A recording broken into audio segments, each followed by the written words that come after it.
네, 기도에 감사합니다. 제가 깜짝 놀랐습니다. 올해는 뭐 일이 될 것 같습니다. 우리 정준규 장로님 이렇게 기도를 아주 깊이 오래 해주셨으니 뭔가 변화가 일어날 것 같다는 생각이 듭니다. 예, 제일 제가 은혜를 받았습니다. 우리 마가복음 11장 12절부터 33절 말씀 가지고 내 집은 만민이 기도하는 집이라 이 말씀을 전할 건데요. 내용이 좀 본문의 내용들이 많기 때문에 중간중간에 좀 읽어가면서 말씀을 좀 나누도록 하겠습니다. 올해 우리가 성령의 능력으로 소망이 넘치게 하라 이 제목을 가지고 나아가는데 우리 개인이 하나님의 말씀을 어떻게 받는 것도 중요하지만 우리가 우리 세대의 세계복음을 완성하는 그 소망 가지고 인도를 받아야 되니까 그 기준으로 우리가 나아가야 되겠다 이런 생각을 합니다. 마가복음 11장 12절 이튿날 그들이 베다니에서 나왔을 때에 예수께서 시장하신지라 멀리서 잎사귀 있는 한 무화과나무를 보시고 혹 그 나무에 무엇이 있을까 하여 가셨더니 가서 보신즉 잎사귀 외에 아무것도 없더라. 이는 무화과의 때가 아님이라. 예수께서 나무에게 말씀하여 이르시되 이제부터 영원토록 사람이 너에게서 열매를 따먹지 못하리라 하시니 제자들이 이를 듣더라. 20절에 보시니 그들이 아침에 지나갈 때 무화과 나무가 뿌리째 마른 것을 보고 베드로가 생각이 나서 여짜오되 랍비여 보소서 저주하신 무화과 나무가 말랐나이다 이렇게 되어 있습니다. 이 배경을 모르면 참 예수님 이상하신 분이다 이럴 수 있어요. 아니 가을에 열매 맺힐 그런 부분인데 봄에 가가지고 열매 없다고 나무를 저주해 버리면 예수님이 이게 정상적인 수준, 상식적인 수준도 안 된다 이렇게 오해할 수 있습니다. 배경이 되면 뭔가 이유가 있을 것 같은데 이 이유를 보면 이제 일단은 기본적으로 열매를 얻을 수 없을 때가 아니었어요. 여기 보면 무화과의 때가 아님이라라고 하는 말씀이 13절에 있는데 팔레스타인의 이제 무화과 나무가 이렇게 이때 예수님께서 지금 이 성전을 향해서 가고 있는 이제 곧 이제 십자가를 지시기 바로 얼마 전에 일주일 안에 있는 그 사건입니다. 그래서 이제 우리로 얘기하자면 4월경이에요. 4월경. 근데 이제 이스라엘의 그 팔레스타인의 무화과 나무가 1년에 2번의 열매를 맺는데 한 3월경쯤에 이렇게 작은 푸른 나무의 푸른 열매를 맺는다고 합니다. 이게 정상적인 부분이 아니라 작게 열리는 그런 부분인 것 같아요. 그러다가 5월, 6월 정도 되면 이게 이제 지고 그 다음에 진짜 이제 토실토실한 그런 무화과가 이제 열매 맺히는 거죠. 요 푸른 열매, 요거는 이제 보통 이제 그 일을 하는 농사를 짓는 이 소작농이 그렇게 바라던 이제 그들에게 양식이 됐던 부분인데요. 구약 성경 미가서 한번 보겠습니다. 구약 성경 미가서 7장을 한번 보겠습니다. 미가서 7장 1절입니다. 미가서 7장 1절 재앙이로다 나여 나는 여름 과일을 딴 후와 포도를 거둔 후 같아서 먹을 포도송이가 없으며 내 마음에 사모하는 처음 익은 무화과가 없도다 이런 구절이 있어요. 지금 이거는 정말 이렇게 가슴 아픈 부분을 표현할 때 하는 얘기인데 여기 끝에 보면 처음 익은 무화과 나무 열심히 농사 지었는데 아주 이런 때에 이제 이렇게 푸른 열매가 맺히는 거예요. 그러니까 이제 이 상품으로 세울 수 없으니까 그런 이제 소작농들이 먹는 거죠. 그러니까 소작농들한테 이 푸른 열매, 일찍 맺히는 이 열매는 아주 이렇게 귀한 겁니다. 이렇게 내가 사모하는 내 마음에 사모하는 처음 익은 무화과 나무 이런 개념이 그 개념이에요. 자 다시 우리 마가복음 11장에 지금 예수님이 시장하셔서 4월 달이니까 그런 푸른 열매를 얼마든지 얻을 수 있는 때지만 정상적인 무화과 나무의 때는 아니기 때문에 요 배경이 있기 때문에 정상적인 무화과 나무의 때가 아님에도 불구하고 무화과 나무에 가서 뭘 얻을까 이렇게 간 겁니다. 배경이 이제 그런 겁니다. 전혀 뜬금없는 것이 아님을 보게 됩니다. 근데 갔는데 그 나무에 푸른 열매가 없는 거예요. 무슨 말이냐면 먼저 어떤 사람이 따먹었다 이런 개념보다는 그 해의 농사가 그 먼저 나는 그 푸른 열매를 통해서 판단이 돼요.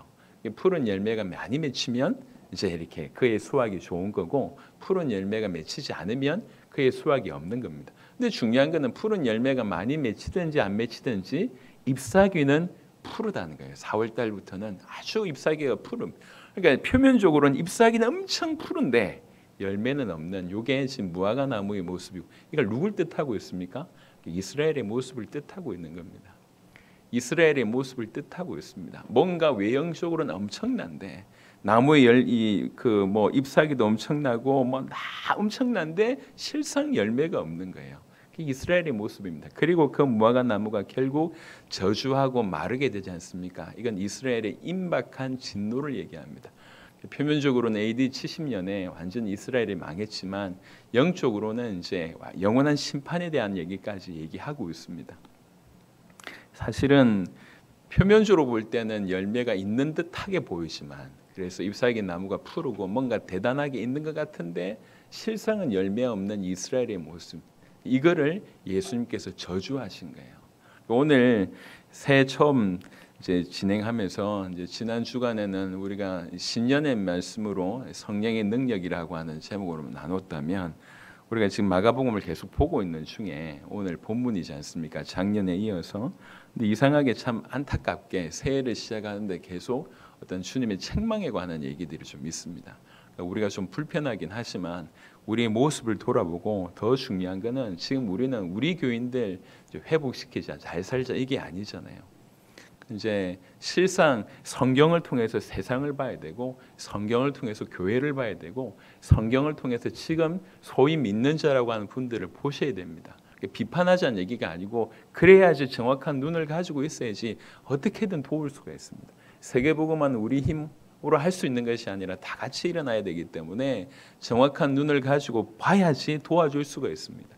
성경은 뭐라고 얘기하고 있냐면, 수많은 소위 말한 하나님의 백성이라고 하는 사람들에게 열매가 없다라고 지금 아주 대놓고 책망하고 있고, 그 열매 없는 자에게 심판이 임할 것을 얘기하고 있습니다. 여러분, 교회에 오락가락하면서 많은 일들을 하지만 열매가 없어요. 근데 열매는 어떤 업적을 얘기하는 게 아닙니다. 하나님이 나를 통해서 하신, 드러나는 그 모든 것들, 그게 열매라고 볼 수가 있습니다. 우리가 정말 주님을 사랑해서 주의 이름으로 행하는 그 모든 것들, 그 중에는 전도의 열매가 있을 수 있겠고, 또 교회를 세우는 일이 있을 수 있을 것입니다. 지난 주간에 저희와 전혀 이렇게 교류가 없던 분인데, 이제 우리 김양성 원장님 이제 오늘 언제 정식으로 등록을 하신다고 하셨습니다. 감사합니다. 이제 우리 원장님 오셔가지고 절대영어를 이렇게 했었잖아요. 1박 2일 수업 하셨었는데, 그때 참여하셨던 이제 외부의 장로님이 한 분 계세요. 외부 장로님 오셔서 다른 분들은 그냥 영어만 열심히 하시던데, 이분이 이제 복도에 걸려 있는 걸 이렇게 보시는 거예요. 이게 저희가 해왔던 사역들을 이렇게 보시더니 본인이 잘 모르는 그런 말이 있잖아요. 그러니까 이제 꿈부레가 뭡니까? 이렇게 물어봐요. 그러니까 그 중에 외부에서 오신 분들이니까 니도 모르고 나도 모르고 그런 상황이다 보니까 이제 묻다가 이제 저한테까지 질문이 와서 제가 이제 밖에 가서 이제 설명을 드렸습니다. 이러이러한 의미가 있습니다. 꿈부레는 영어로 서밋이라는 의미가 있고, 영적인 전 세계 이제 각 나라의 영적인 정상들이 모여 사는 모임입니다. 그래서 2019년에 85개국 160명이 와서 그렇게 진행을 했었습니다. 저희가 이렇게 섬겼습니다. 이런 얘기를 하니까 고개를 끄덕끄덕거리면서 정말 모든 교회가 이렇게 세계복음을 실제로 해야 되는데, 이러면서 그러면서 제가 혹시 이제 어떤 분이신지 좀 여쭈니까 이분이 그냥 별말을 안 하세요. 그냥 작은 교회를 섬기고 있는 그냥 장로입니다, 이렇게 얘기하시길래 그런가 보다 싶어서 이제 그럼 인사 나누고 이렇게 헤어졌어요. 근데 지난주에 이분이 교회 지어라고, 이제 저 해외 제자들 교회 지어라고 이제 2천만 원을 보내주셨어요.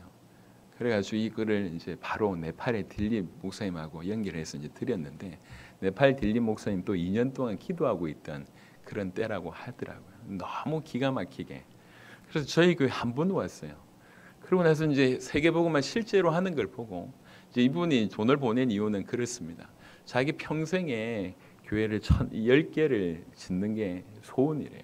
지금 조그맣게 어느 정도 규모인지 모르겠지만 사업을 하고 계신데, 조금만 여유가 생기면 이제 이렇게, 우리나라에서는 교회 하나 짓는 것이 적지 않게 비용이 많이 드는데 해외는 아직 그렇지는 않으니까 이 정도 가지고 될 수 있겠습니까?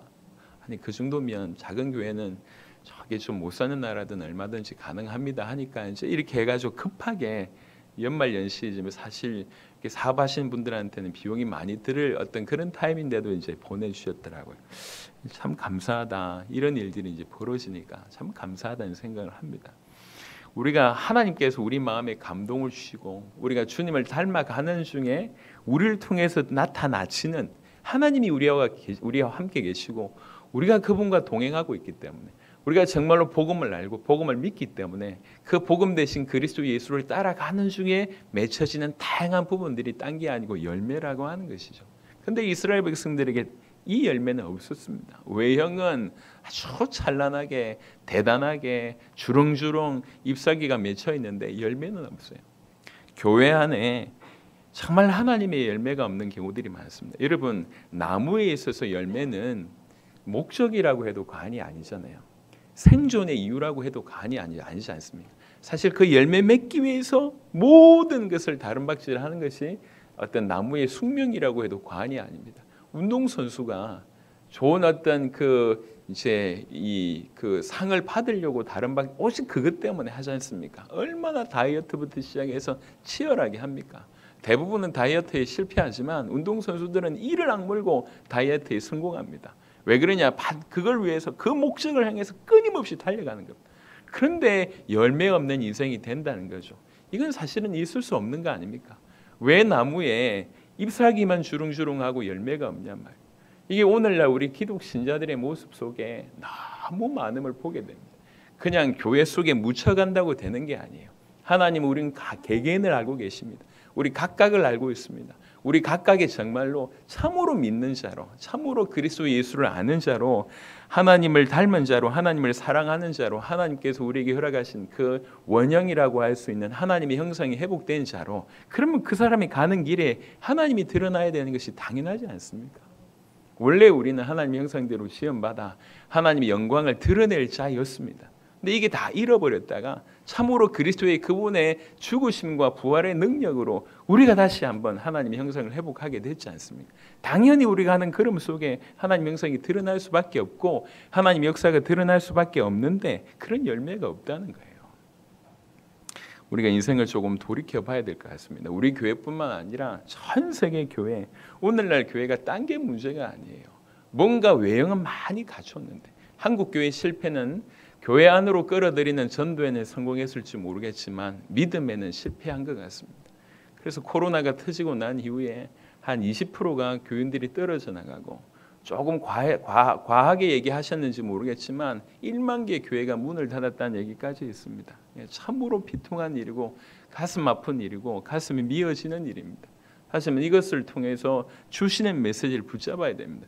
교회 안으로 끌어들이는 것도 중요하지만 올바로 믿게 하고 그리고 올바로 살게 해야 됩니다. 정말로 그들의 삶 속에 하나님의 열매가 맺게 해야 됩니다. 그런데 이거는 단순한 상징을 얘기하는 것이 아니라 심판을 예고하고 있는 것입니다. 그럼 무화과 나무로 우리 주님은 저주하셨고 그리고 저주하신 바대로 말랐습니다. 임박한 심판을 얘기합니다. 우리가 그냥 언젠가 되겠지. 그냥 이렇게 하면 어느 순간 하나님이 내가 택한 자니까 어느 날 나를 깨닫게 하셔서 변화시켜 주시겠지라고 하는 막연한 생각은 여러분 굉장히 큰 착각입니다. 제 어떤 나이 어린 애가 학생이 하나님께서 하게 하신다는 말을 잘못 오해해서 열심히 공부를 안 하고 그냥 막 게임하는 거예요. 그러니까 이제 기도하는 어머니가 계속 야단을 친 거지. 그러니까 이제 아이가 하는 말이 언젠가 하나님이 공부시키시겠지. 언젠가 깨닫게 하셔서 공부시키겠지. 아직 안 시키신다면서요. 열심히 게임을 하는 거예요. 자, 이게 맞습니까? 굉장히 철없잖아요. 근데 이 철없음이 사실 우리의 모습이라고. 언젠가 하나님 나를 다루시겠지. 다루실 땐 좀 아프십니다. 여러분이 몰라서 그렇지 아프십니다. 그러니까 조금만 우리가 눈을 뜨시면 그런 일은 있을 수가 없을 것인데 무화과 나무에 열매가 없다는 것은 그 열매를 원하시는 이제 하나님의 뜻을 완전히 거스르는 참으로 본질을 잃어버린 모습이라고 볼 수가 있습니다. 우리의 모습 속에 지금 교회 안의 모습 속에 전 세계 교회 가운데 이런 부분을 우리가 깊이 좀 생각하시면 좋겠다 생각합니다. 15절부터는 조금 더 심각한 말씀인데 그들이 예루살렘에 들어가니라 예수께서 성전에 들어가사 성전 안에서 매매하는 자들을 내쫓으시며 돈 바꾸는 자들의 상과 비둘기 파는 자들의 의자를 둘러 엎으시며 아무나 물건을 가지고 성전 안으로 지나다님을 허락하지 아니하시고 우리 주님의 모습 중에 가장 이해 안 되시는 모습입니다.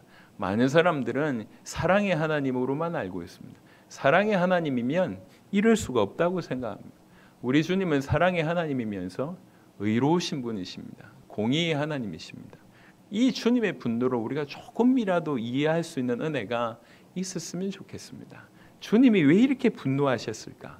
왜 이렇게 책망하셨을까? 도대체 하나님이신 그분이, 하나님의 아들이신 그분이 우리를 건져내시기 위해서, 우리를 사랑하사 우리를 건져내시기 위해서 오신 그 사랑의 하나님께서 어찌 이토록 매정하게 아주 이렇게 책망하시고 분노를 발하셨는가? 우리는 적어도 이 부분을 조금이라도 이해해야 됩니다. 이해해야지 그 다음에 주님과 뭔가를 주님께서 이 땅에 우리를 통해서 일하실 때에 틀림없이 정확한 인도를 받을 수 있지 않겠나 생각합니다. 왜 주님이 이렇게 분노하셨을까요?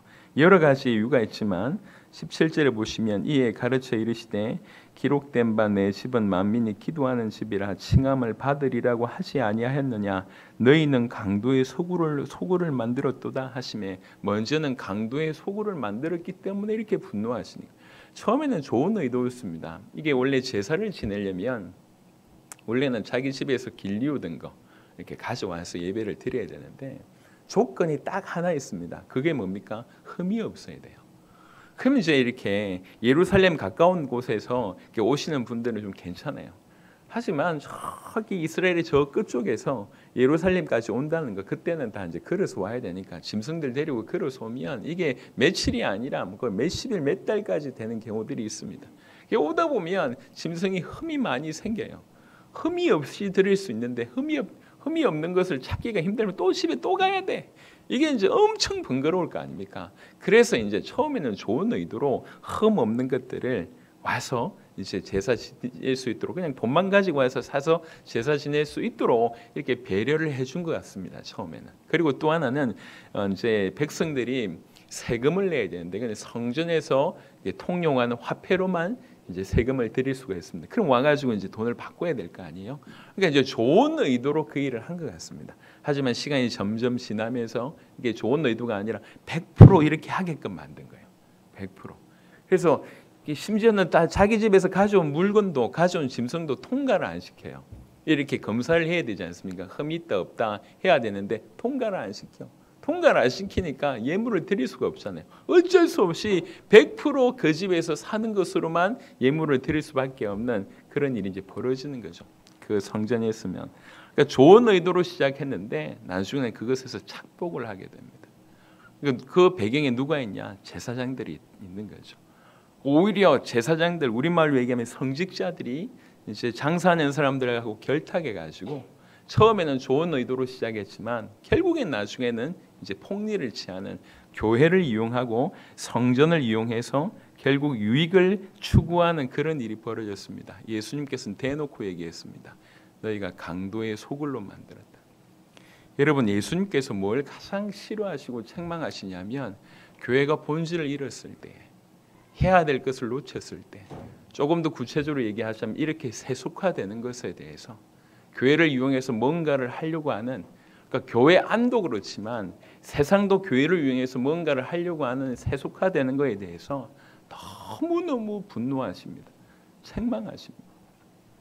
큰 교회가 큰 일을 하는 것들이 많이 있습니다. 그래서 우리가 큰 교회를 너무너무 귀하게 생각해야 됩니다. 하지만 큰 교회에 몰려가는 성도들의 생각 중에는 물론 큰 교회가 주어진 이렇게 많이 줄 수 있는 유익들이 많습니다. 하지만 적지 않은 사람들이 큰 교회로 몰려가면서 그 안에 교회를 통한 유익을 바라보고 가는 경우들이 많습니다. 예를 들면 장사를 해요. 교회 성도들이 많지 않습니까? 나 이거 장사합니다 라고 얘기하면 그 교인들이 거기 갈 거 아니에요. 이런 숨은 교회 가운데 숨은 생각 가운데 가는 것들 이렇게 눈에 보이지 않게 뭔가 진행되는데 전부 교회를 이용해서 성도들을 이용해서 또 성도들 자신들조차도 교회가 하나님께 예배하고 전 인생을 드리기보다는 교회를 이용해서 뭔가 얻어 쓰려고 하는 이런 부분들이 너무 심각한 것입니다. 우리 주님이 이 교회가 본질을 잃은 거에 대해서, 교회가 타락하는 거에 대해서, 교회가 변질되는 것에 대해서, 교회를 이용해서 자기 욕심을, 자기 탐욕을 채우는 거에 대해서 굉장히 분노하십니다. 깊이 들으셔야 됩니다. 세계에 하나님께서 은혜를 주셔서 여러 많은 나라들을 가보게 되잖아요. 이런 많은 나라들을 가보게 될 때 우리나라와 별반 다를 바가 없습니다. 뭔가 성도들이 모여서 많은 것을 하는 것 같은데 정말로 주님, 그냥 아무것도 없이 철저하게 주님을 예배하고자 하는 그런 심령보다는 조금 교회가 배경이 되면, 숫자가 조금 모이기 시작하면, 숫자가 모이지 않는다 할지라도 중요한 것들을 다 잃어버리는 그런 모습들을 보게 됩니다. 그래서 신경 쓰지 마시고 저를 보시기 바랍니다. 어려운 분들은 옆에서 기도해 주시고요. 계속 집중을, 복음에 좀 집중하시길 바랍니다.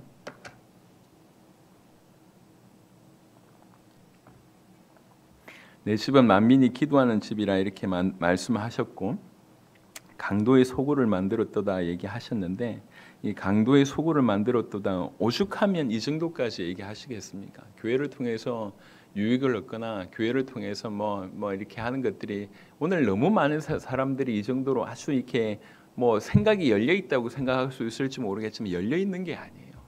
교회는 본질을 잃어버리면, 하나님이 세우신 그 목표를 잃어버리면, 목적을 잃어버리면 교회는 금방 타락합니다. 여기 보시면 기록된 바 내 집은 만민이 기도하는 집이라라고 되어 있습니다. 기도하는 집이다.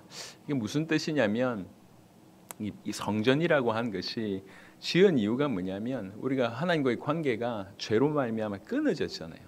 끊어졌어요. 그러니까 이 하나님과의 관계의 끊어짐이 어디에서 회복되냐면, 구약 시대는 성전에서 회복됩니다. 이 사람들이 와서 제사를 지내면서 자기의 죄를 이제 제물에게 넘겨주고, 그 제사를 드리게 될 때 자기의 죄가 해결되지 않습니까? 죄의 해결이 뭘 뜻하죠? 하나님과의 다시 관계가 회복됨을 뜻합니다. 그러니까 그 제사를 지냄으로 끊어졌던 관계가 다시 회복되고, 자기의 죄가 해결됨으로 다시 회복되면서, 그러면서 하나님께 예배드리고 기도하는 곳이 성전입니다. 그러니까 이 성전은 단순히 제사 지내는 곳, 이 개념을 넘어서는 것입니다. 그곳에서 하나님을 만나게 되고, 그곳에서 하나님과의 관계가 회복되게 되고, 내가 하나님께 내 목소리를 올려드리게 되고, 그분의 음성을 듣게 되는 것이 바로 이 제사입니다. 그게 이 성전에서 드리는 예배입니다. 그래서 이 성전이라고 하는 의미가 그냥 이제 그곳에 지성소가 있고 성소가 있고 제사를 드릴 수 있고 이 정도가 개념이 아니라, 온 이스라엘 백성들에게는 그곳에서는 자기의 죄가 해결되는 것이고, 하나님을 만날 수 있는 곳이고, 하나님을 예배드릴 수 있는 곳입니다. 그래서 이 성전이 굉장히 중요한 겁니다. 아시겠지만 다니엘 같은 데 보면, 그리고 이제 그 성전을 짓고 나서 솔로몬이 하는 기도를 보면, 우리 이스라엘 백성들이 어디에 있든지 이 성전을 향하여 기도하는 거 우리 주님 들어주세요, 이렇게 얘기하잖아요. 이 성전에 그런 의미가 있는 거예요. 그냥 단순히 제사의 얘기가 아니라 저곳에 하나님이 계시고, 저곳에서 우리가 하나님을 만날 수 있고, 죄인인 우리가 하나님을 만나서, 죄인인 우리가 하나님의 음성을 듣고, 죄인인 우리가 하나님께 우리의 목소리를 올려드릴 수 있다는 것은 참으로 놀라운 일입니다. 그곳이 어디에서 벌어지냐면 바로 성전에서 벌어지는 거예요. 그게 가장 중요한 것입니다. 그게 성전을 하나님께서 허락하신 궁극적인 목적입니다.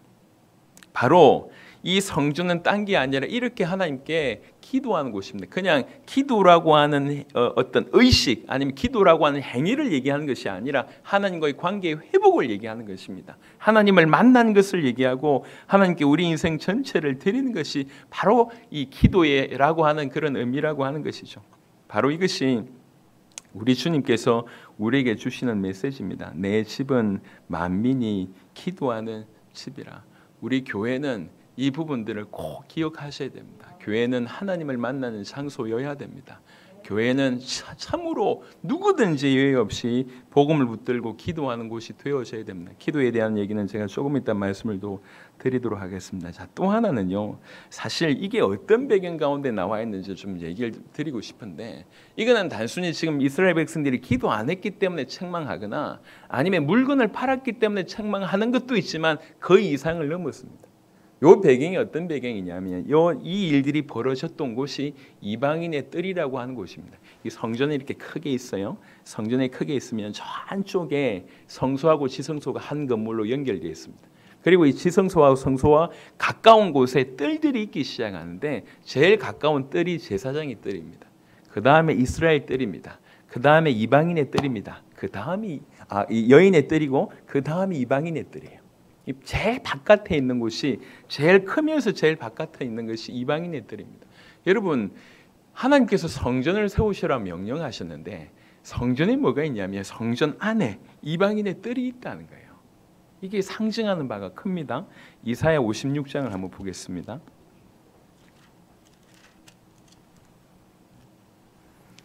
이사야 56장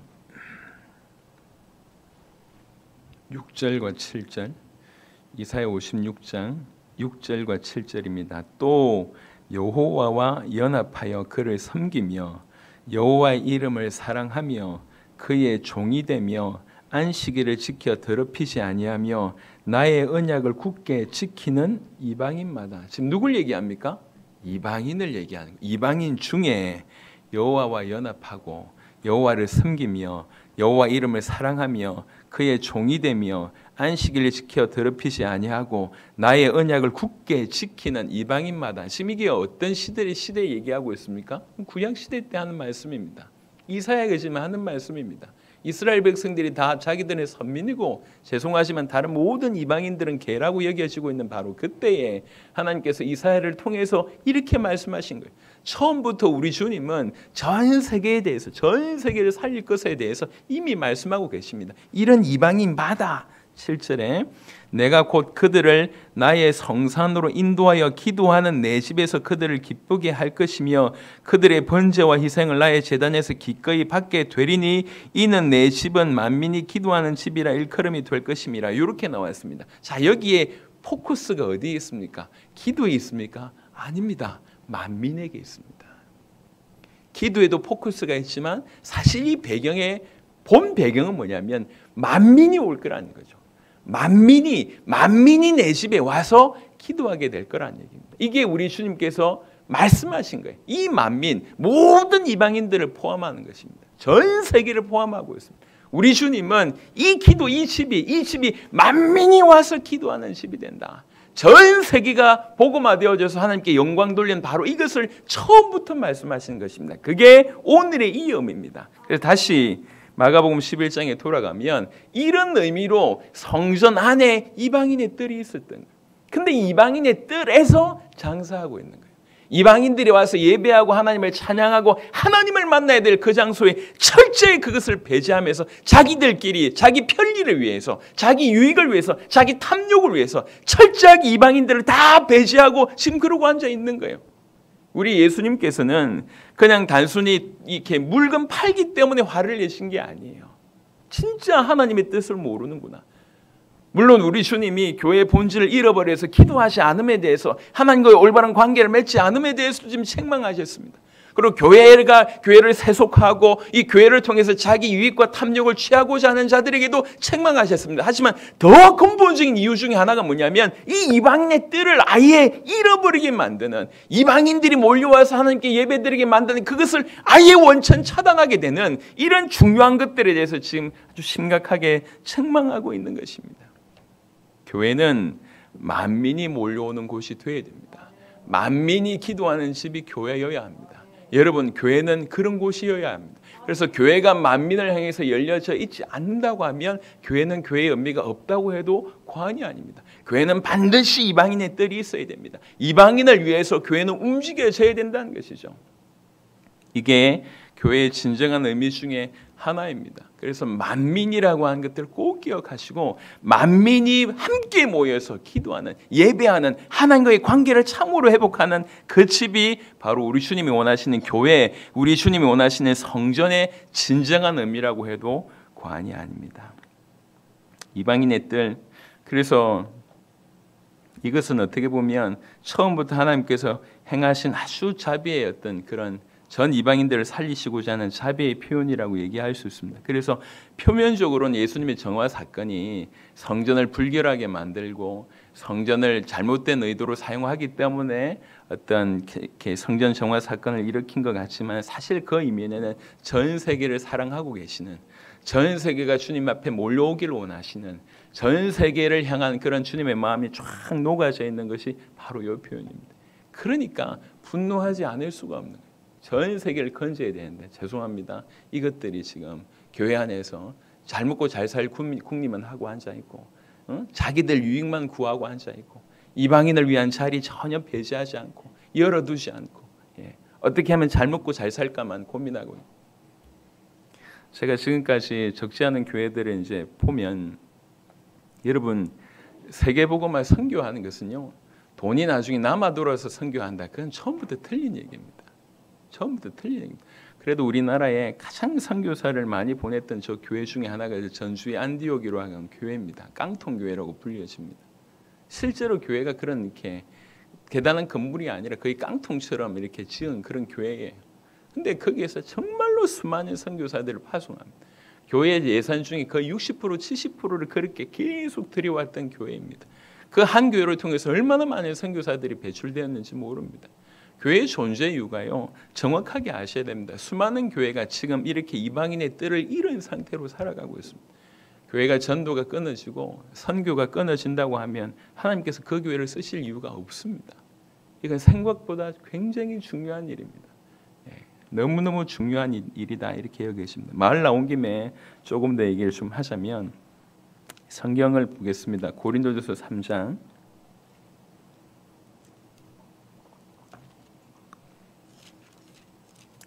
고린도전서 3장에 여러분한테 좀 아시는 내용이지만 그래도 좀 정리를 좀 해드려야 돼서 제가 지금 성전에 관해서 얘기했습니다. 성전은 만민이 기도하는 집이다. 성전은 기도하는 곳이다. 기도하는 집이다. 또 성전은 만민을 위한 곳이다. 이게 크게 두 가지 각도였습니다. 근데 이거 잃어버리고 지금 장사하고 강도의 소굴을 만들었기 때문에 책망하셨다. 제가 지금 그렇게 말씀드렸습니다. 자, 이 성전은 단순한 교회가 아닙니다. 물론 표면적으로 볼 때는 교회당일 수 있습니다. 하지만 이면적으로는 고린도전서 3장 16절에 보면 고린도전서 3장 16절 너희는 너희가 하나님의 성전인 것과 하나님이 성령이 너희 안에 계시는 것을 알지 못하느냐. 우리가 알고 있는 말씀입니다. 우리가 성전이라고 얘기합니다. 우리가 마태복음 18장을 한번 보겠습니다. 마태복음 18장 20절입니다. 마태복음 18장 20절에 두세 사람이 내 이름으로 모이는 곳에는 나도 그들 중에 있느니라. 교회는 에클레시아라고 해서 세상에서 밖으로 불려냄을 얻은 사람들의 모임입니다. 이게 교회입니다. 그러니까 교회는 모임이에요. 믿는 자들의 모임이 교회입니다. 그리고 그 믿는 자들이 모이는 곳이 예배당입니다. 예배당. 그러니까 우리가 지금 예배당에 관해서 얘기했지만 엄밀하게 얘기해서 우리 각각이 성전이고 우리의 모임이 성전입니다. 자, 우리 개인의 얘기를 좀 해보면 우리도 성전이라고 얘기할 때 성전의 존재 이유에 맞게끔 우리가 살아야 된다는 거예요. 성전은 기도하는 곳입니다. 여러분 성도가 기도를 잃어버리면 이게 성전이 아닙니다. 뭐라고 얘기해도 성도가요. 여러분 이렇게 과학이 발달된 시대에도 그리고 모든 지각이 발달된 시대에도 기도가 필요합니까? 라고 물어보시면 예, 기도가 필요합니다. 더욱 기도가 필요합니다. 여러분 지금 땅을 자세하게 보시면 딴 게 아니에요. 믿는 자가 기도하지 못하도록 만드는 것이 지금 오늘날 분위기입니다. 문화입니다. 이렇게 뭔가 묵상하고 하나님께 기도하는 시간들을 너무너무 습관이 안 되도록 우리 눈과 귀를 빼앗는 곳이 너무 많습니다. 이전하고는 달라요. 이전에 예를 들면 TV 하나만 있으면 뭐 이렇게 뭐 책 보는 사람들도 있을 거고 그다음 운동하는 사람들도 있을 것인데 이제는 손 안에 들어와 있으니까 이게 전부 이걸 붙들고 기도하기보다는 그냥 이겁니다. 이거. 깊이 기도하는 사람들이 없습니다. 우리가 성전이라고 얘기할 때 우리가 절대로 잃어버리지 말아야 될 것이 바로 기도입니다. 여러분 기도는 어떤 거냐면 죄인인 우리가 하나님을 만난다. 이게 기도입니다. 우리가 우리의 목소리를 그분에게 올려드리고 그분이 우리에게 말씀하시는 겁니다. 여러분 예수님 오시기 전에는 이게 사실은 이게 있을 수 없는 얘기예요. 예. 정말 예수의 이름으로 우리가 그분께 나아갈 수 있고 그분이 우리에게 예수의 이름으로 하나님께서 우리에게 말씀 들려주시는 그런 복을 받은 것인데, 아시겠지만 기도라고 하는 것은 영혼입니다. 영원하신 하나님과 이렇게 큰액 만나는 것이 기도 아닙니까? 그러니까 눈 감고 뭐 별것 아닌 것 같은데 굉장한 것입니다. 그래서 기도에 정말 믿고 기도하는 자에게 하나님 역사하시고 그 믿고 기도하는 자에게 응답을 주시는데, 사실 가장 기도의 큰 역사는 뭐냐면 기도자가 바뀐다는 거예요. 기도하는 자가 바뀌어요. 기도하는 자가. 그게 우리 주님께서 우리에게 허락하신 최고의 응답입니다. 여러분, 진짜로 강력한 사람들이 누구냐면 무릎을 꿇고 기도하며 하나님을 기다리는 사람. 이 사람이 가장 강력한 사람입니다. 말릴 수가 없어요. 하나님을 신뢰하면서 기도하는 사람처럼 강한 사람은 없습니다. 그리고 그 기도처럼 강력한 기도는 또한 없습니다. 여러분, 매일 엎드려서 기도하는 그 시간을 절대로, 그 시간의 중요성을 절대로 과소평가하지 마시길 바랍니다. 여러분, 딴 게 문제가 아니에요. 우리 신앙생활 한 1년 정도 했으면 모르겠는데 10년, 20년, 30년 해보시면 쭉 돌아보세요. 기도가 됐을 때와 그렇지 않을 때가 얼마나 차이가 나는지. 내 입에서 계속 기도가 나왔을 때 그게 한 달이 되고 두 달이 되고 세 달이 되고 1년이 되고 2년이 됐을 때 어떠했는지 여러분 인생을 돌이켜보시면 기도가 되어졌었고 기도가 사모가 되고 그 기도한 것 때문에 너무나 저는요, 지나가는 세월 동안 기도하면서 받은 응답들은 그냥 뭐 이렇게 그런 응답이 있었구나 다 지나가는데, 뭐가 기억이 나냐면 그때 간절히 기도했던 그때 그 따뜻함 아직도 기억이 나요. 제가 가장 간절히 기도했던 때가 여러 군데 있었지만 제가 한 두 때를 지금 간절히 생각하고 있는 게, 하나가 이제 군대에서 이제 폭탄을 맞고 이제 극적으로 살아난 이후에 다시 소대로 복귀를 했어요. 마음에 하나님 계속 은혜를 주시는 거예요. 이 땅을 살려야 되겠다는 은혜를 주시고 교회들을 살려야 되겠다고 하는 은혜를 주시고. 근데 제가 뭐 뭘 할 수 있겠습니까? 그래서 그때 근무를 이제 밤마다 이제 2시간씩 근무를 하는데 그 2시간을 온전히 이제 이렇게 이제 그 쫄자구 안에 내보내서 자기 하고 그 2시간을 오며 가며 간절히 기도했어요. 그러다가 이제 제가 다리 때문에 좀 불편하니까 이제 행정병으로 발령받았어요. 이제 행정병으로 이제 있다 보니까 남들 다 재워놓고 제가 시간이 있잖아요. 남들 다 재워놓고 이제 10시에 좋은 차, 그 막사 바로 옆에 이제 식당에 이제 좋은 차 가는. 그 식당에 가서 1시간씩 찬양하고 기도하는데 남들 다 자는데 얼마나 간절하게 기도가 되는지. 그러니까 그때 무슨 기도를 했으며 그때 무슨 응답을 받았는지 모르겠어요. 군인이 받아보야 무슨 응답을 받겠습니까? 근데 그때 기도하던 그 따뜻함이 항상 제 마음에 나와 있어요. 해양대학에서 이제 복음을 열심히 전하다가 그러니까 이제 대학생 입장으로서 큰 어려움이 왔어요. 제가 주변이 이제 오해를 하고 비난을 하고 이래서 제가 이제 열심히 하던 성경 공부도 못하는 어떤 그런 어려움이 왔을 때 제가 이제 학교에 보면 이제 건물 옥상이 있어요. 아무도 가지 않는 옥상이 있어요. 옥상에 보면 이제 이렇게 그 뭐 송풍하는 그런 어떤 약간 그런 이렇게 뾰족 나온 사람 한 명 겨우 들어갈 만한 그 바로 앞에 가가지고 그 시멘트 바닥에 엎드려서 주님 이 땅을 이 대학을 고쳐주십시오. 눈물로 기도하는 그게 지금도 아직 있어요. 무슨 대단한 응답 받았는지 모르겠어요. 응답은 다 지나가지 않습니까? 그렇게 기도하는 중에 하나님께서 우리를 바꾸시는 거 아닙니까? 여러분, 기도만큼 강력한 건 없습니다. 기도만큼 우리를 변화시킬 수 있는 것은 없습니다.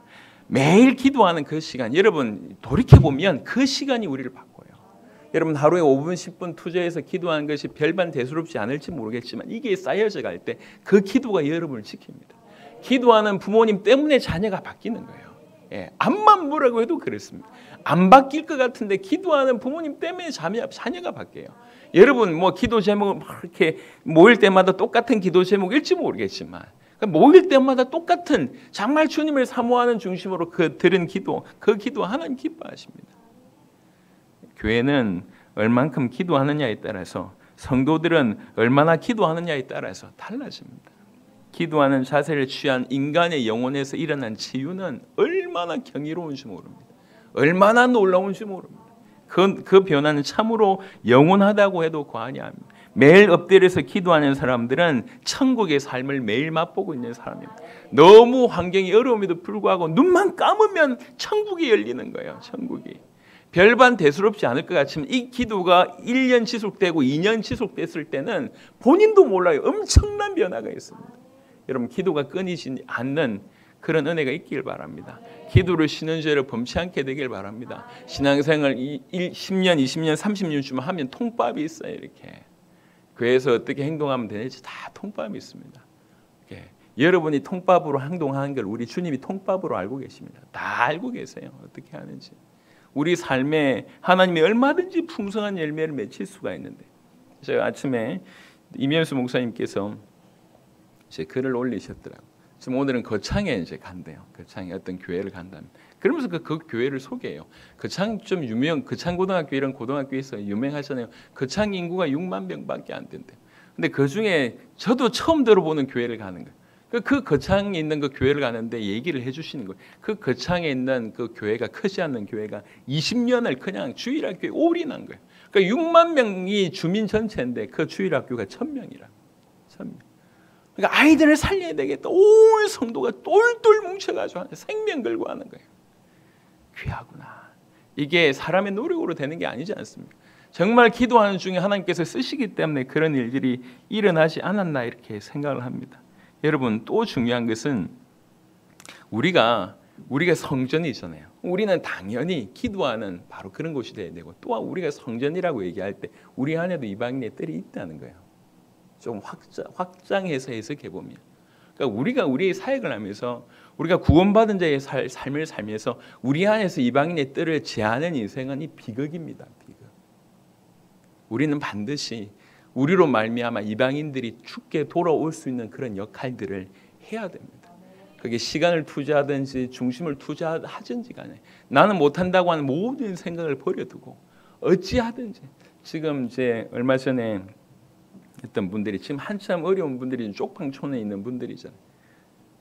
제가 이제 우리 이렇게 돕고 있는 분들 중에 보니까 정말 어려운 분들 막 도와주는 분들이 계시더라고요. 겨울만 되면 이제 연탄 배달도 가고 뭐 일부러 하는 것들이 있잖아요. 정말 복음 때문에 그런 일들이 있었으면 좋겠습니다. 여러분 먹고 사느라 바빠서 우리가 주위를 돌아보지 않는다고 하는 것은 불신자하고 똑같지 않습니까? 우리가 정말로 구원받은 자라고 하면 우리 안에 하나님께서 우리를 통해서 열매 맺을 이방인의 뜰을 두셨다고 하는 것인데 이걸 외면해서는 불가능합니다. 우리 교회 전체가 세계복음하고 내가 그 세계복음만 있으니까 괜찮지 천만의 말씀. 우리 주님은 그렇게 생각지 않으십니다. 우리를 통해서 그 이방인들이 돌아오기를 원하십니다. 우리가 그 이방인들을 어떻게든 건져내기 위해서 우리가 그들을 위해서 기도하고 직접적으로 말씀을 전하는 역할을 혹 못한다 할지라도 어떻게든 그들이 돌아올 수 있도록 어떤 역할들을 정말 복음 때문에 할 수 있다 하면 그것이 성전된 구원받은 하나님의 성령을 모신 성전된 우리의 당연한 모습이라고 생각합니다. 우리가 정말로 성전이라 하면 우리는 기도하는 곳이어야 되고 기도하는 하나님과 연결된 바로 그 성전이어야 되고 또 하나는 이방인의 뜰을 소유한 어떤 그런 성전으로 살아야 된다고 하는 것이 어떻게든 저 이방인들을 건져내기 위해서 하루에 5분이라도 시간 내서 전도하거나 하루에 전도지를 어떻게든 전달하거나 이게요 아예 개념이 없는 거하고 어떻게든 도전하는 거하고 분명히 다릅니다. 여러분이 성전이라 하면 여러분 속에 상징적으로 볼 때 이방인의 뜰이 존재한다는 것입니다. 그 이방인의 뜰을 완전히 역할 자체를 아예 방해했던 인물들이 이 유대인들이었습니다. 그걸 우리 주님이 책망하셨습니다. 우리도 먹고 살기 너무 바빠서 아니면 우리의 취미 활동하기 너무 바빠서 아니면 다른 것들을 너무 하기 바빠서 아예 이방인에 대해서 우리의 생각을 다 놔두고 있다고 하면 그것이 성전으로서의 역할을 못하고 있다고 우리가 단적으로 설명할 수가 있겠습니다. 그래서 이방 내 집은 만민이 기도하는 집이라고 하는 부분들이 우리가 굉장히 좀 깊이 있게 생각을 해봐야 될 것입니다. 시간이 많이 가서요. 이외의 부분들을 조금 빨리 좀 진행하도록 하겠습니다. 마가복음 11장 23절에 22절에 예수께서 그들에게 대답하여 이르시되 하나님을 믿으라. 참 기가 막힌 말입니다. 누구한테 얘기하고 있습니까? 제자들에게 얘기하고 있습니다. 안 믿는 사람들이 아니에요. 잘 믿고 자기 인생을 드린 사람입니다. 그러면서 하는 얘기, 제발 좀 믿으라 그 얘기죠. 하나님 좀 믿으라. 하나님 좀 믿어봐라 이 얘기입니다. 우리 잘 믿는데요. 여러분, 우리 잘 믿는 수준이 지금 이 따라가고 있는 베드로 정도의 수준입니까? 우린 베드로의 지금 현재 이 본문에 나와져 있는 베드로의 발치도 못 따라가고 있습니다. 그런데 그 베드로와 제자들에게 하나님을 믿으라고 얘기하고 있습니다. 무슨 말입니까? 안 믿고 있다는 거예요. 내가 진실로 너에게 이르노니 누구든지 이 산대로 들리어 바다에 던져지려 하며 그 말하는 것이 이루어질 줄 믿고 마음에 의심하지 아니하면 그대로 되리라. 그러므로 내가 너에게 말하노니 무엇이든지 기도하고 구하는 것은 받은 줄로 믿으라. 그리하면 너에게 그대로 되리라. 이렇게 기도하면 이렇게 응답된다. 그건 원리입니다.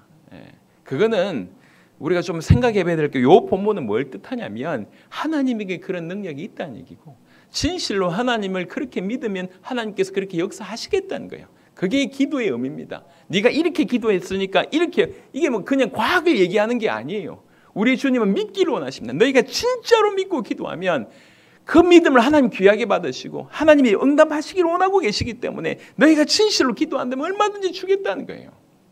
하나님께서, 우리 주님께서 지금 하나님의 마음을 얘기하고 있는 것입니다.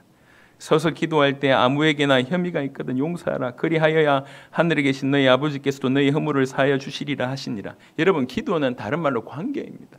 우리가 하나님과의 관계가 온전한다고 얘기할 때 허물이 없어야지 그 관계가 온전할 거 아니에요. 그 중에 하나가 뭐냐면 우리 인간관계에 대한 부분입니다. 우리가 이럴진데, 여러분, 제 교인들은 새벽 기도하면서 싸우잖아요. 그리고 싸워놓고도 풀지 않습니다. 불신자들은 술 한잔 먹고도 푸는데, 이 교회 다니는 사람들은 새벽 기도하고 금요 철회하면서 저기에 역사하는 사단을 꺾어달라고 얘기하면서도 화해하지 않습니다. 이게 얼마나 기가 막힙니까? 인간관계, 수많은 관계 속에서 벽을 가지고 있고, 이게 똑같이 불신자하고 똑같이 살면서 기도에 양만 드린다, 이게 되는 게 아니라는 거죠. 기도는 관계입니다. 우리 주님과의 관계, 그 부분에, 그래서 우리가 사람과의 관계 속에서 아니면 많은 허물 중에서도 그 부분을 뛰어넘고 하나님께 나아가는 것을 기뻐하신다는 것입니다. 그들이 다시 예루살렘에 들어가니라. 예수께서 성전에서 거니실 때 대제사장들과 서기관들과 장로들이 나와 이르되 무슨 권위로 이런 일을 하느냐? 누가 이런 일을 할 권위를 주었느냐? 예수께서 이르시되 나도 한 말을 너희에게 물으리니 대답하라. 그리하면 나도 무슨 권위로 이런 일을 하는지 이르리라. 요한의 세례가 하늘로부터냐 사람으로부터냐? 내게 대답하라. 예수님께 도대체 당신 무슨 권위로 이 일을 합니까? 라고 얘기하니까 오히려 되물어요.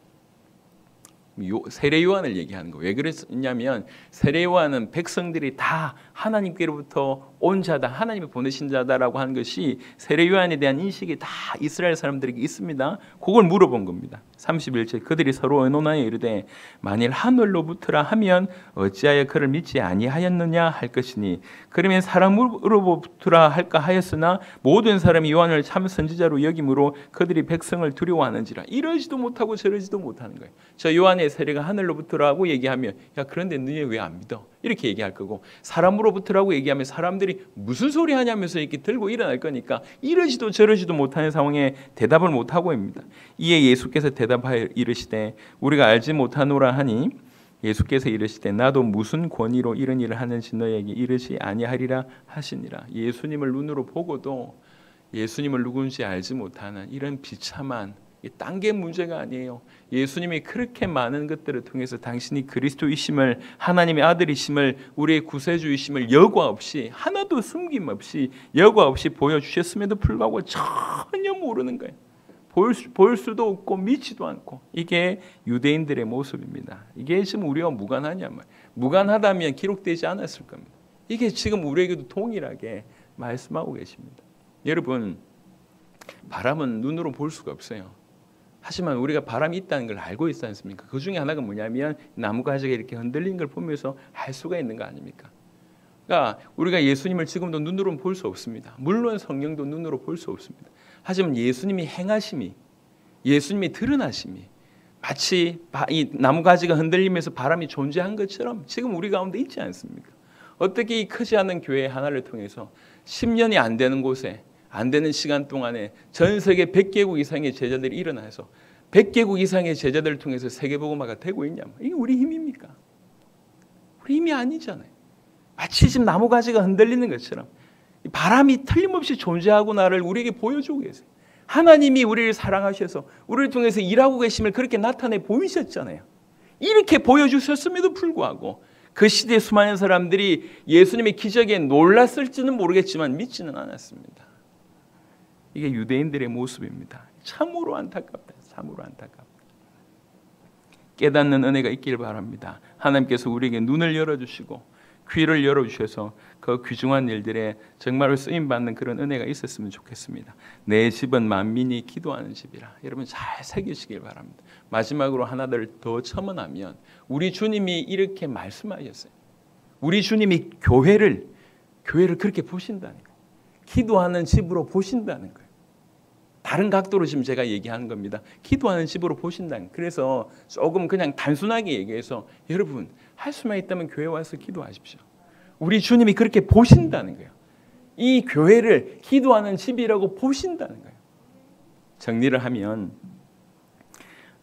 많은 잎사귀가 무성한 것 같지만 열매 없는 모습에 책망하셨습니다. 우리가 신앙생활 하루 이틀 한 게 아니라 엄마한테 끌려왔든지 마누라한테 끌려왔든지 어떻게 왔든지 간에 들어와서 신앙생활을 적지 않게 지금 하고 있다고 하면 여러분 연수가 중요한 게 아닙니다. 잘 가고 있느냐 돌아봐야 돼요. 여러분 이 얘기는 예수님 지금 불신자한테 하는 얘기가 아니에요. 교회 밖에 있는 사람들에게 책망하는 게 아닙니다. 교회 안에 있는 사람들에게 하는 책망입니다. 예수님 이제 곧 십자가에 지셔야 돼요. 얼마나 안타깝겠어요. 내가 직접 왔는데도 불구하고 하나님 믿는다고 하는 사람들이 이렇게 하나님을 모르고 있으니 안타까워서 하는 책망입니다. 이렇게 종교행위부터 시작해서 성전부터 시작해서 크게 지어놓고 대단한 일을 한 것 같지만 사실은 열매 하나도 없어요. 그걸 책망하시는 겁니다. 우리 인생이 만약 이런 주님의 책망을 받게 된다면, 그런데 이 책망이 임박했다고 경고했지 않습니까? 얘기하자마자 저주하자마자 바로 그 다음날 말라버렸습니다. 심판이 임박한 것을 얘기하고 있습니다. 우리도 이런 좀 중대한 어떤 생각으로 이 말씀을 받아들입니다. 그리고 또 만민이 기도하는 집이라고 얘기하고 있습니다. 교회가 세속화되는 것, 본질을 놓치는 것에 대해서 우리 주님은 책망하십니다. 그냥 경고의 말로 끝나는 게 아니에요. 이런 액션이 어디 있습니까?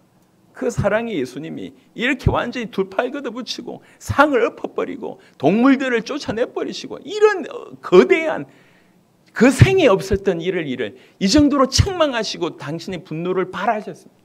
교회가 본질을 놓치고 세속화되는 것에 대해서 우리 주님이 어떤 마음이신지를 보고 있습니다. 또 교회가 기도를 잃어버리는 것에 대해서 어떤 마음을 가지고 있는지를 보십니다. 교회가 이방인의 뜰을 잃어버리는 것에 대해서 얼마나 분노하시고 책망하시는지를 보게 됩니다. 교회는 기도하는 곳이 되어야 되고, 교회는 이방인의 뜰의 의미를 회복하는 전 세계를 향하여 만민에게 열려있는 곳이 되어져야 됩니다. 그래야지 교회가 교회요, 교회가 될 수 있는 것입니다. 이걸 소급해서 더 적용해보면 우리가 그런 성전이라는 거죠. 우리 자신이 성전입니다. 우리 자신이 기도하는 곳이 되어야 되겠고, 우리 자신에게 있는 그 이방인의 뜰을 제한하는 인생이 되면 안 됩니다. 오히려 회복해야 됩니다. 지금까지 안 했다고 할지라도 지금부터라도 우리 안에 이방인의 뜰이 존재함을 깨닫고 이방인을 향해서 적극적으로 도전하시길 바랍니다. 전 세계에 복음받지 못하는 사람들이 너무 많습니다. 지금 교회를 다니지만 떠나가고 있다는 얘기는 복음을 올바로 모른다는 얘기 아닙니까?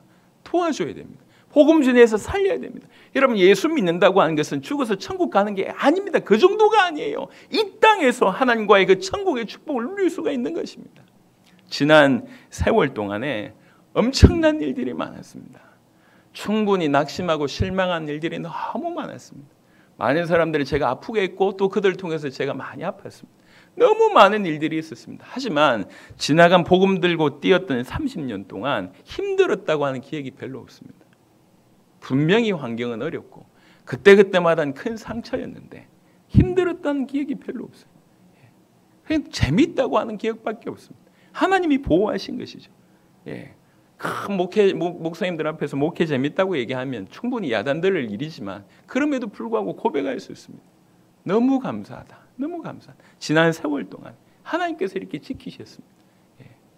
정말로 복음 때문에 우리 주님 다시 오실 길을 준비하는 길 가운데 그 길을 걸을 때 우리 주님께서 딴 게 아니라 그 기도하는 주와 복음을 위해서 헌신한 우리 각각을 보호하심을 보게 됩니다. 여러분 이방인의 뜰을 제하지 마시길 바랍니다. 하나님께서 여러분들 통해서 하실 영역입니다. 하실 영역입니다. 왜 그거를 내가 그 막을 수 있는 권이 우리에게는 없어요. 왜 우리가 그거를 난 할 수 없다라고 우리가 단정해 버리십니까? 지금은 대면하지 않고도 얼마든지 할 수 있는 길이 열려 있는데, 그래서 여러분에게 있는 이방인의 뜰의 의미를 정확하게 깨닫고 새해부터라도 정말로 이방인의 뜰을 향하여 진실로 복음 전하는 그런 은혜가 우리 모두에게 있기를 그리스도 예수 이름으로 축원합니다. 이 시간 같이 한번 기도하면 좋겠습니다. 내 집은 만민이 기도하는 집이라. 내 집은 만민이 기도하는 집이라. 새겨 들으시며 우리 교회가 바로 만민이 기도하는 집이 될 수 있도록 기도하시고, 우리 개인이 바로 만민이 기도하는 집이 될 수 있도록 기도하시고, 적어도 예수님의 이런 분노, 책망, 이 정도 이런 심판의 말씀을 조금이라도 이해할 수 있는 그런 은혜가 우리 가운데 있어서 일평생 주님이 분노하시는 그 자리에 있지 않고 주님이 분노하시는 그 대상들을 향해서 돌이킬 수 있도록 하는 그 역할을 우리 감당할 수 있도록 우리 다 같이 이 시간 한번 기도하도록 하겠습니다. 살아계신 주님 감사합니다. 아버지 하나님이 복음 가득한 교회를 세우셔서 지나간 시간 동안에 놀라운 일들을 행하심을 참으로 감사를 드립니다. 주님 한 명 한 명에게 성령의 충만함을 주옵소서. 내 집은 만민이 기도하는 집이라고 한 이 말씀을 정확하게 깨달을 수 있도록 주님 역사해 주시기를 기도합니다. 참으로 하나님과의 관계가 회복되는, 하나님을 만나며 하나님의 음성을 들으며 하나님께 우리의 음성을, 우리의 기도를 올려드리는 참된 기도하는 교회가 될 수 있도록 역사하시고, 이방인의 뜰을 회복하는 교회가 되게 하셔서 전 세계 만민을 살려낼 수 있도록 하나님 역사하여 주시옵소서. 뿐만 아니라 주님이여, 우리 자신이 바로 그런 교회임을 믿습니다. 우리 교회에 대한 우리가 기도를 회복하게 도와주시며 기도하는 자가 되게 하여 주시며 기도의 무릎을 꿇는 우리 모두가 되게 하옵시며, 우리 안에 이방인의 뜰이 존재함을 깨닫고 이방인의 뜰을 향하여 회복하고 아버지 안에 전 세계를 살리며 우리 주변의 영혼들을 살려내는 참된 전도하는 우리 인생들이 될 수 있도록 하나님 역사해 주시기를 기도합니다. 주님이여, 전 세계를 살릴 소망을 우리에게 허락하셨고 주님 다시 오심을 소망하게 하셨사오니 이것들이 우리 모든 목표가 되게 하시며 전 세계 모든 교회들을 살려낼 수 있도록 하나님 역사하여 주시옵소서. 복음과 복음 없는 것의 싸움이라고 하는 것을 명확하게 보고 복음을 회복하고 아버지 복음으로 전 세계에 살려낼 수 있도록 하나님 역사하여 주시옵소서. 할렐루야. 주님, 우리 지각을 열어주시며 우리 마음과 우리 생각을 열어주시고 우리 영을 열어주셔서 주님이 이토록 책망하는 것이 어떤 마음이며 어떤 것이었는지를 조금이라도 알 수 있도록 하나님 역사하여 주옵소서. 주님 이렇게 분노하시는데도 불구하고 아무 생각 없이 살고, 또 주님이 너무 기뻐하실 때도 아무 생각 없이 사는, 조금이라도 주님과 동감하지 못하는 그런 인생을 살아왔다면 회개하게 하옵시며, 주님이 이토록 책망하시는 것에 절대로 그 자리에 있지 아니하도록 하나님 역사하여 주옵시며, 주님의 책망받을 그 수많은 영혼들을 건져내는데 우리가 쓰임받을 수 있도록 역사하여 주옵소서. 내 집은 만민이 기도하는 집이라 말씀하셨습니다. 이것이 그대로 우리 교회와 우리 각각에게 회복되게 하여 주옵소서. 기도가 회복되게 하시며 만민을 향하여 이방인의 뜰을 회복하는 우리 모두가 될 수 있도록 역사하여 주시옵소서. 우리 세대의 세계복음화를 이루는 교회가 될 수 있도록 주님 역사하여 주옵소서. 감사를 드리옵고 우리 주 예수 그리스도의 이름으로 기도드렸습니다. 아멘.